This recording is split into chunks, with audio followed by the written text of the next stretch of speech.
Well, it's time. We made it. This is officially the big episode number 300 of Zilog and Moto. Well, I mean, if you don't count the 6 end-of-the-year wrap-up videos and the 7 pickup/convention appearance videos, and then, some other bonus videos, in which case the channel would have hit 300 episodes, about 3 months ago. But, who's counting? In 300 episodes, I've reviewed 182 titles for the Sega Genesis, 84 for the Master System, 33 for the Sega CD, and even 6 32X games, with 43 of those releases being imports. Well, I guess I'm counting.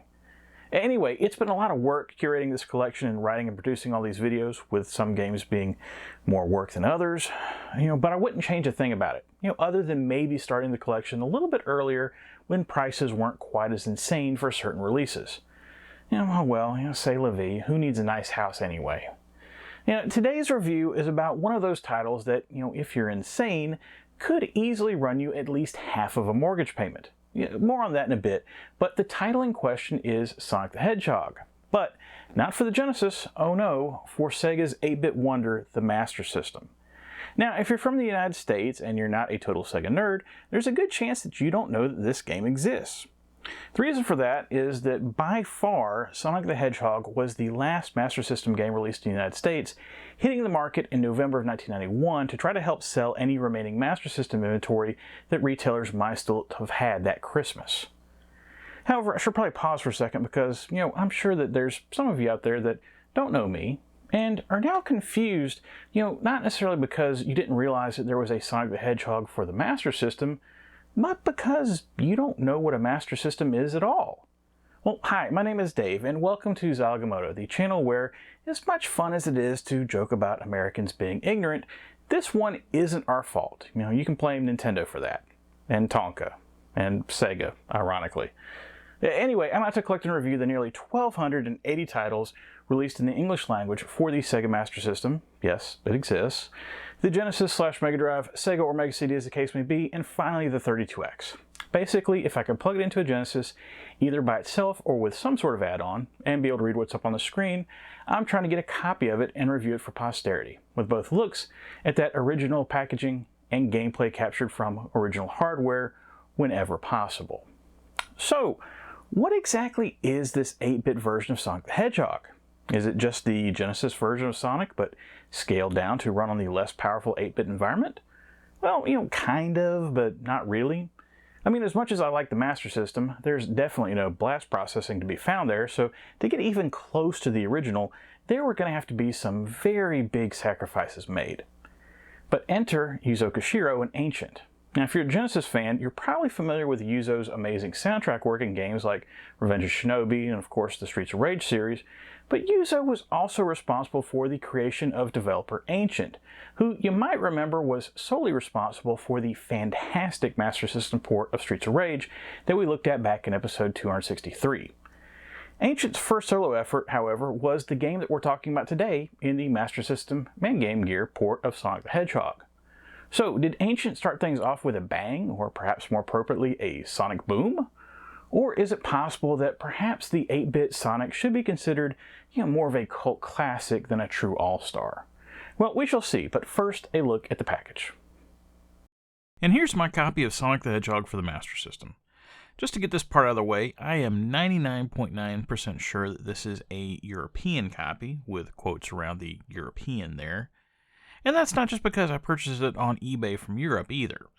The reason for this, and this is something that Master System fans are already going to be familiar with, is that technically all main region copies of Sonic the Hedgehog, just like Strider and Spider-Man before it, are European copies. For those 3 titles, rather than produce North American versions with different rear covers and manuals, Sega decided to simply ship limited stock of the European versions to North America, with the only difference being that the North American versions had a different UPC sticker covering the one printed on the rear covers, so that they could be compatible with whatever point-of-sale systems were used in that region. As you can see, there is no sticker here, so there's nothing to indicate that it's a North American copy.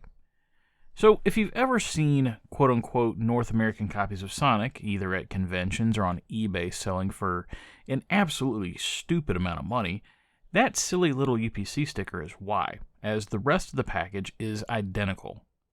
European copies, on the other hand, average about $30 or so on the resale market right now, and are pretty common as far as Master System titles go. So if you learn nothing else from this review, just buy the European version if you're looking, and that goes for Strider and Spider-Man as well. There's just simply no reason to pick up a, quote, North American release, unless you just have money to burn.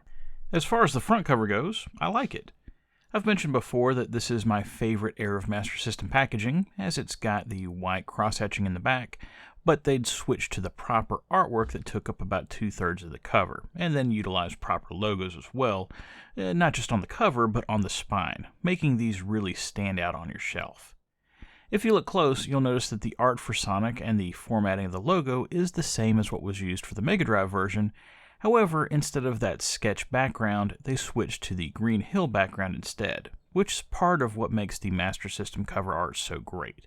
What's not so great, however, is the cover art that was used for the Game Gear version. I wouldn't call it bad necessarily, but it's a definite downgrade, and I don't understand why they changed it when they already had solid art to use. Flipping over the back, and it looks like maybe this belonged to an Owen before? Anyway, we've got flavor text in 7 languages over to the right, and then 4 good quality screenshots to the left, which do a good job of having some variety, but also not giving too much away, as all the screenshots are from the first 3 zones and the bonus stage. The flavor text, though, on the other hand, I've got to be honest, is pretty bland. I know with trying to make space for multiple languages that they don't really have room to say much, but usually there's at least one interesting line that's a bit eye-catching. Opening up the package, and we've got the manual and a Master System 2 era promo poster. The cover unfortunately took a little bit of damage, but other than that, it's in decent shape. With this being a Sonic game, it's pretty simple, so it really doesn't require a whole lot of explanation, but Sega was still pretty thorough here, and I really like how, not only does it mention all the different zones, but it also has tons of not just screenshots, but also drawings of the enemies with their names. Those are nice touches that I really appreciate in a good manual. Okay, that's the package. Let's play some 8-Bit Sonic and see just how well it holds up compared to its big brother. So how does one even start a review of a game that so many people are going to be already familiar with? Sort of. Well, I guess let's start with the basics, for the people that perhaps weren't alive 34 years ago, when the Sonic the Hedgehog revolution began. Or I guess technically 35 if you want to go based on Sonic's true first appearance in Radmobile. Have fun winning a bar bet with that one. You're welcome. Anyway, the original Sonic the Hedgehog for the Genesis is of course a platformer that had one key feature to set it apart from other platformers: speed. Sonic was not just the name of your avatar, but the name of the game. And there weren't a bunch of extra characters like Tails or Knuckles or weird human princesses running around. It was just you, Dr. Robotnik, speed, rings, and emeralds through 18 levels of action across 6 zones before that final showdown with Robotnik. You could call it simple, with Sonic being able to be controlled by just a single button and really only having 2 maneuvers, jumping and ducking into a spinning ball of destruction. But it was more than effective, launching the Genesis into the stratosphere and cementing Sega as a player in the home console field previously dominated by Nintendo. To say that Ancient and the 8-bit version of Sonic the Hedgehog had a lot to live up to here is a colossal understatement. How would it be possible to cram all the power, all the speed of the 16-bit version into the considerably less powerful Master System? Well, the short version is, they didn't. When booting up the Master System version, at first you'll see a game that resembles the Genesis version, a title screen with Sonic front and center, and then the first zone of the game is the familiar checkered Green Hill zone. But after you start to play through that first level, the differences start to become very noticeable. But I want to be clear, just because it's different doesn't mean it's bad. It just means that Ancient decided to create a game that's probably better described as being inspired by the Genesis version, rather than a port of said game. To be fair to Ancient though, they did keep a lot of the same framework that made the original Sonic the Hedgehog such a great title. The game is structured in much the same way as the original, in that it's Sonic trying to make his way through 18 levels of action split into 6 zones, with Sonic's goal being to try to collect golden rings and free imprisoned woodland creatures, while also avoiding hazards in the first 2 levels of each zone, before the third act showdown with Robotnik. who each time you face him has changed up his attack to provide a new challenge. Sounds pretty similar to the original game, right? They even recreated 3 of the same zones from the Genesis version, with Green Hill, Labyrinth, and Scrap Brain all coming back, and all 3 not just having the same names as those original zones, but also retaining the same look and feel of the Genesis original. But even with as much as Ancient tried to pay faithful tribute to the 16-bit version of the game, some things were simply going to have to change for an 8-bit version of the game to exist. The question then becomes, well, what changed? And how much do said changes affect the game? If you're familiar with the Genesis version, the first thing you'll probably notice is that the levels are smaller, requiring less time to get through. The enemies are smaller as well, as if perhaps they've been hit by Robotnik with a shrink ray on 50%. The amount of power-ups available in the levels seem less, although to their credit, all of them did make their way over. Shield, invincibility, speed shoes, rings, extra lives, and even 2 new ones, the checkpoints and the continues, have been added. And one of the key features of the Genesis version, the ability to grab rings after taking a hit, has effectively been removed. Oh, you still will have an animation play that shows a single ring instead of rings fly into the air, but good luck actually grabbing it. I don't even know if it's actually possible, to be honest. Now, I don't really have a problem with any of these changes. They all make sense with the fact that things were going to have to be scaled way down to function on an 8-bit console, and even with the changes, the game still feels like Sonic, for the most part. Other than the different levels and the smaller scale of the game, the other major changes to the game is how it handles the quest for the Chaos Emeralds. Oh, they're still here, and just like in the Genesis game, there's 6 of them, not the 7 that were added in later games. And you need to collect all 6 of them if you want to hope to get the good ending. But how you collect them has changed, and depending on your viewpoints on how this worked before, this might be one of the ways that you would consider the Master System version the better game. The Genesis version specifically required you to get Chaos Emeralds from the spinning bonus stages, that you could get to based on finishing either Act 1 or Act 2 of a zone with 50 rings or more. This gave you a maximum of 12 chances to get all the emeralds, and good players will know that they need to try to collect them all as early as possible, as later stages are much more difficult to finish with 50 rings, and due to the spinning nature of the bonus stages, you may not get that emerald in your first attempt at it. Personally, while I, and I think most people, prefer the bonus stages in Sonic 2 and Sonic 3 instead, I never disliked the spinning stages as much as other people, and I think they still stand as a fairly unique game implementation. But I do think a lot of people didn't like them, just based on reading comments on the internet and such, so if you're one of those people, you don't have to worry about those stages here. Instead, rather than tie the emerald collecting to the bonus stages in the Master System version, the emeralds are now in plain sight, with 1 in each zone. You just have to know where to look for them.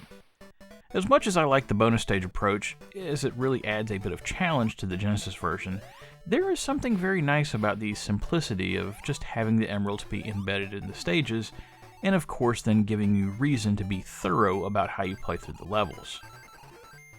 The concept of the bonus stages isn't gone completely though, and you can still get to one by finishing a level with more than 50 rings. Replacing the spinning stages are side-scrolling levels that do their best to add some of the Spring Yard Zone feel to the game that was missing due to that zone not being one of the ones that was brought over. If you don't remember, Spring Yard Zone was the zone that first introduced the pinball elements to Sonic, so it's nice to see some of those elements at least referenced in this version of the game, even if the zone itself wasn't included. And just like the Genesis version, the bonus stages are where the continues can be grabbed. So even though there's no emeralds here, it's still important to bounce your way through the bonus stages as often as possible. As much as I appreciate how Ancient was able to create a totally viable version of Sonic the Hedgehog here on a smaller scale, there are some things here where I can see a new player, or perhaps someone that was familiar with the original, not liking. The first is one that's probably not even fair to discuss, but there's a clear lack of speed in the Master System version. All those loops that you would go through in the Green Hill and Starlight Zone, and sometimes got Sonic going so fast that you had a hard time seeing where he actually was on the screen, well, those are gone. And the same with the various pinball sections and half-pipes of the Spring Yard Zone that would either have you racing downhill or launching high up into the air. The Master System version knows its limitations and focuses more on the platforming aspects of the game rather than speed. And, that's not necessarily a bad thing. If you're playing the Genesis version and just trying to run through each level as fast as possible, chances are you're not going to make it past Marble Hill. Platforming has always been core to Sonic, it's just more emphasized in the Master System version because it has to be. Unfortunately, there is one specific level implementation that I think is totally fair to call out Ancient on, and that's Jungle Zone Act 2. Anyone that's played the game will know immediately what I'm talking about, and this is something that I think they recognize might be frustrating to players, as it is specifically called out in the tips section of the manual.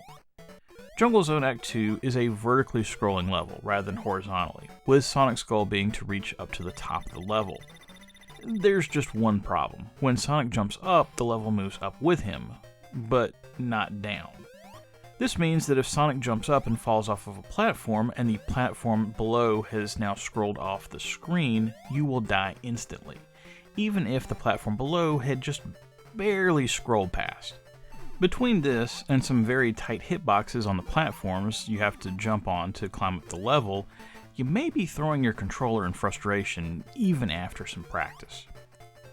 One final complaint about the gameplay, and that's how extra lives are handled. You collect 100 rings, you get an extra life. Nothing, controversial about that, right? But what about when you get over 100 rings? Well, then the ring counter starts over. So as far as the game is concerned, you actually can't get over 100 rings. Now, this might sound like a minor programming issue, but what it means is that most likely you can't get an extra life and go to the bonus stage, because you probably won't get over 150 rings in a stage. This leads to having to keep an eye on your ring counter and actually not going over 100 strategically, and it just seems like a bizarre quirk to penalize someone for being a good player. From a graphics perspective, Sonic is a fantastic effort, but I wouldn't say it's the best looking game I've seen on the Master System. Which makes sense, seeing as how it came out in 1991 and the Master System ended up still having a long life ahead of it, at least in Europe and Brazil. But for an 8-bit title in 1991, it's fantastic, and I especially like just how close they were able to get Sonic to look in comparison to how he looked in the original game. The game is not perfect, however, and there is some noticeable slowdown in places. The slowdown isn't enough to ruin things, but it sometimes does occur at particularly annoying times, and if you happen to be carrying around a shield, it can be more prevalent. There's also a lack of detail on the backgrounds in many levels, which I know is common with 8-bit titles and having a limited amount of memory, but again, the 16-bit version is known for colorful, detailed backgrounds, so seeing some of these empty, for lack of a better term, backgrounds really stands out. Now they're not all empty, don't get me wrong, and I think they did a good job with what they were able to work into the game. Also, while it could be argued that Green Hill and Bridge Zone end up having similar looks to them, the rest of the zones in the game clearly all have their own identity, so you certainly won't get bored looking at the game. In many Master System games, when a strong effort has been put toward the graphics, the sound ends up being a bit of an afterthought, but thankfully with Yuzo Koshiro on hand, that is not a concern here. While the music doesn't sound as good as the Genesis version, I think that's more of a technical limitation of the console than anything else, because clearly the effort is there, and for instance, the Green Hill Zone theme sounds like the Green Hill Zone theme. The biggest compliment that I can give Yuzo here is that the soundtrack does not sound like a PSG soundtrack, at least to my ears. And much like his work on the Master System version of Streets of Rage later on, it simply doesn't sound like a game that belongs on the Master System at all, at least not without the use of the FM Sound Unit add-on. The sound effects, like the music, are fantastic, and many of them sound like they were pulled directly from the Genesis version. Like, say, for instance, the skidding sound when Sonic tries to stop, or the jumping sound effect that I'm sure you're all familiar with. All told, this is a game that you will not want to mute. After playing Sonic this week, I had a few thoughts that came to mind.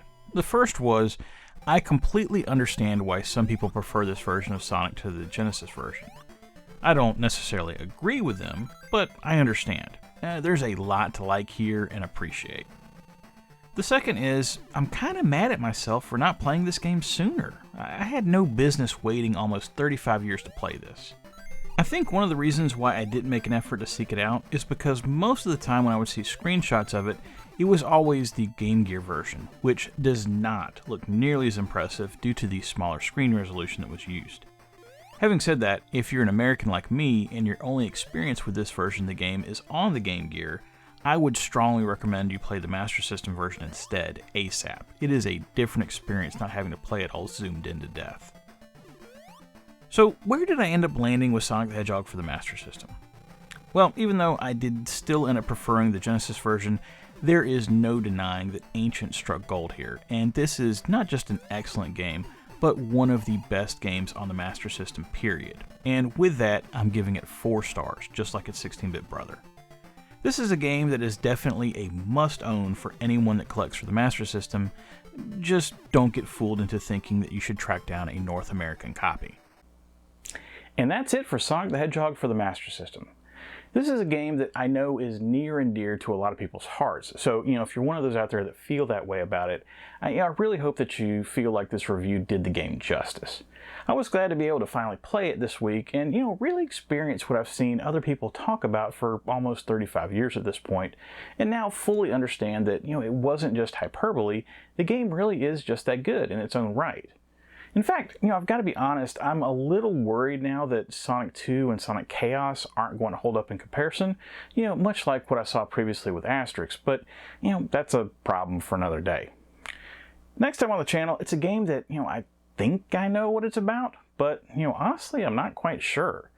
It's from those lawless days of Accolade when they decided, licenses? We don't need no stinking licenses, and showed Sega that they had the stones to stand up to them in a court of law.